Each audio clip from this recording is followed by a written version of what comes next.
Selamat petang, salam sejahtera. Terima kasih karena bersama dengan saya di Nazilin Unity Channel. Petang ini saya janji dengan kamu semua, saya akan ulas dan kongsi dengan Anda semua ulasan dan isu hangat yang ada di Malaysia sekarang, terutamanya melibatkan ahli politik Malaysia.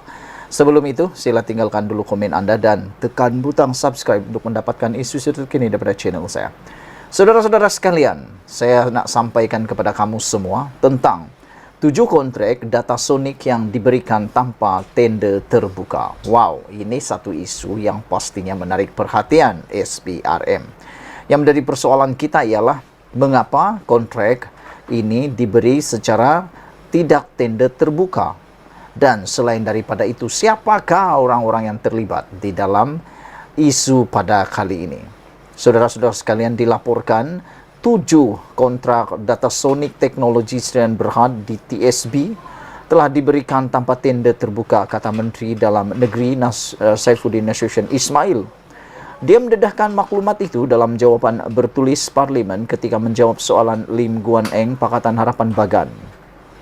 Saifuddin mendedahkan 7 projek itu bernilai sekitar RM1 bilion dan diberikan antara September 2015 hingga Ogos 2022. Menteri-menteri dalam negeri dalam tempoh itu ialah Ahmad Zahid Hamidi, Muhyiddin Yassin dan Hamzah Zainuddin. Lim meminta Kementerian Dalam Negeri mendedahkan status kontrak yang diberikan kepada Data Sonic jika kontrak itu akan ditender semula dan sama ada ahli keluarga kepimpinan sebelum ini terbabit dalam perjanjian itu atau tidak, kata beliau lagi. Kesemua kontrak masih berkuat kuasa dan mengikut jadual pelaksanaan yang telah ditetapkan sebagaimana dinyatakan dalam dokumen perjanjian, kata Saifuddin.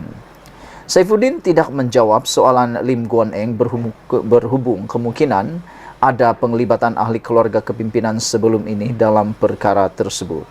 DTSB ialah anak syarikat Data Sonic Group Sdn Bhd, sebuah syarikat tersenarai di bursa saham.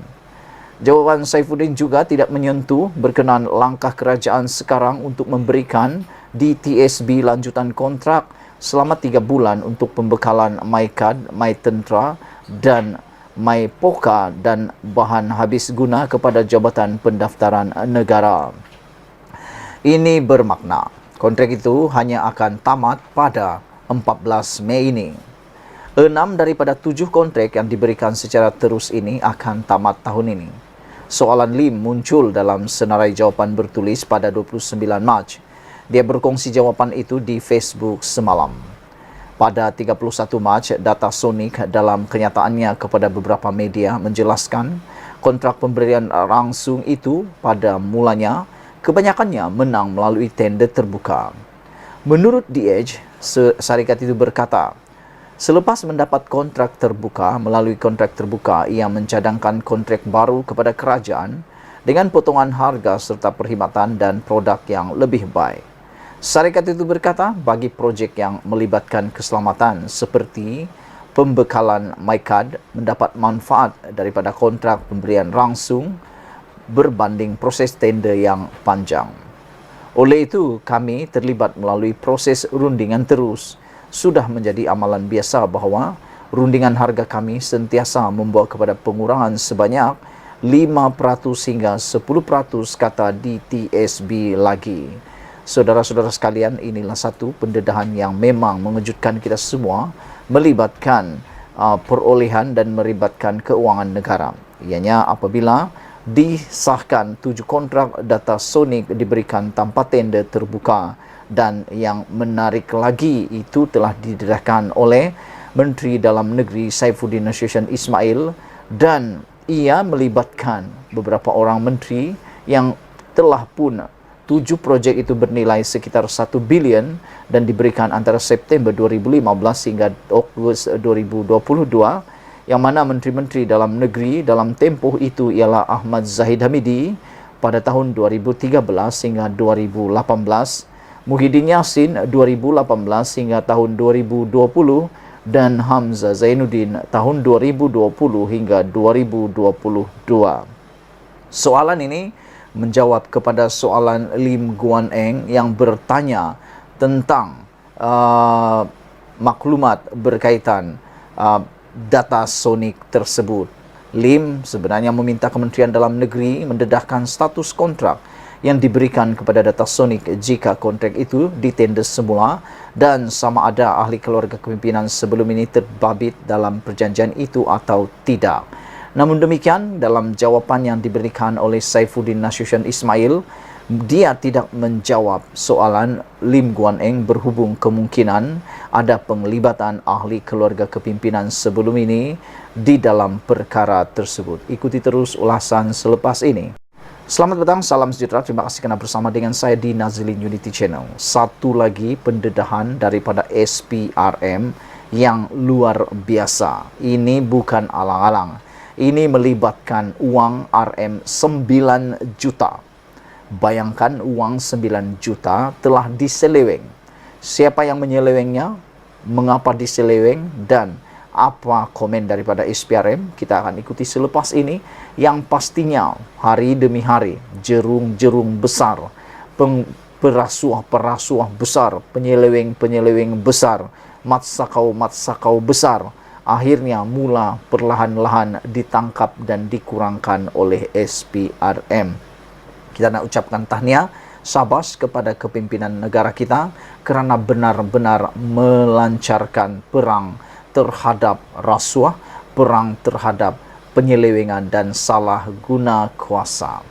Hari ini disahkan 3 wanita disyaki seleweng RM 9 juta duit syarikat pusat urut. Oh, ada juga pusat urut yang telah diseleweng sehingga 1 juta, 9 juta. Dari mana duit orang begini banyak nih? Suruhanjaya Pencegahan Rasuah Malaysia SPRM menahan 3 wanita kerana disyaki menyeleweng wang RM 9 juta milik sebuah syarikat pusat urut terkemuka. Semua suspek berusia lingkungan 50-an terdiri daripada 2 pengarah sebuah syarikat pembekal minyak urut, manakala seorang lagi ialah bekas pengarah urusan syarikat pusat urut tersebut. Sumber memaklumkan ketiga-tiga suspek ditahan petang semalam selepas hadir memberi keterangan di Ibu Pejabat SPRM hari ini. Katanya semua suspek disyaki mengemukakan dokumen yang tertera butiran palsu untuk memanipulasi dana syarikat terbabit antara tahun atau tempoh 2017 hingga 2019. Suspek dikatakan menyeleweng wang terbabit menerusi pembelian minyak urut dengan harga yang tinggi berbanding harga pasaran menerusi syarikat pembekal yang juga proksi mereka. Akibat pembelian terbabit, syarikat dikatakan mengalami kerugian, katanya. Sementara itu, pengarah kanan siasatan SPRM, Datuk Seri Hishamuddin Hashim, mengesahkan penahanan 3 wanita terbabit dan kes disiasat mengikut Seksyen 16 Akta SPRM 2009. Katanya, SPRM kini sedang mengesan 2 lagi individu dipercayai suspek utama kes berkenan, iaitu bekas pengarah urusan dan bekas pegawai kewangan syarikat pusat urut terbabit. Terdahulu, ketiga-tiga suspek dibawa ke Mahkamah Magistrate di sini sebelum Magistrate Irza Zulaika Rohanuddin benarkan permohonan SPRM untuk menahan reman mereka selama beberapa hari mulai hari ini bagi membantu siasatan. Saudara-saudara sekalian, inilah yang paling mengejutkan kita apabila 3 orang wanita ditahan dan ditangkap SPRM kerana menyeleweng RM 9 juta milik sebuah syarikat urut. Saudara-saudara, yang juga mengejutkan kita. Ikuti terus ulasan selepas ini.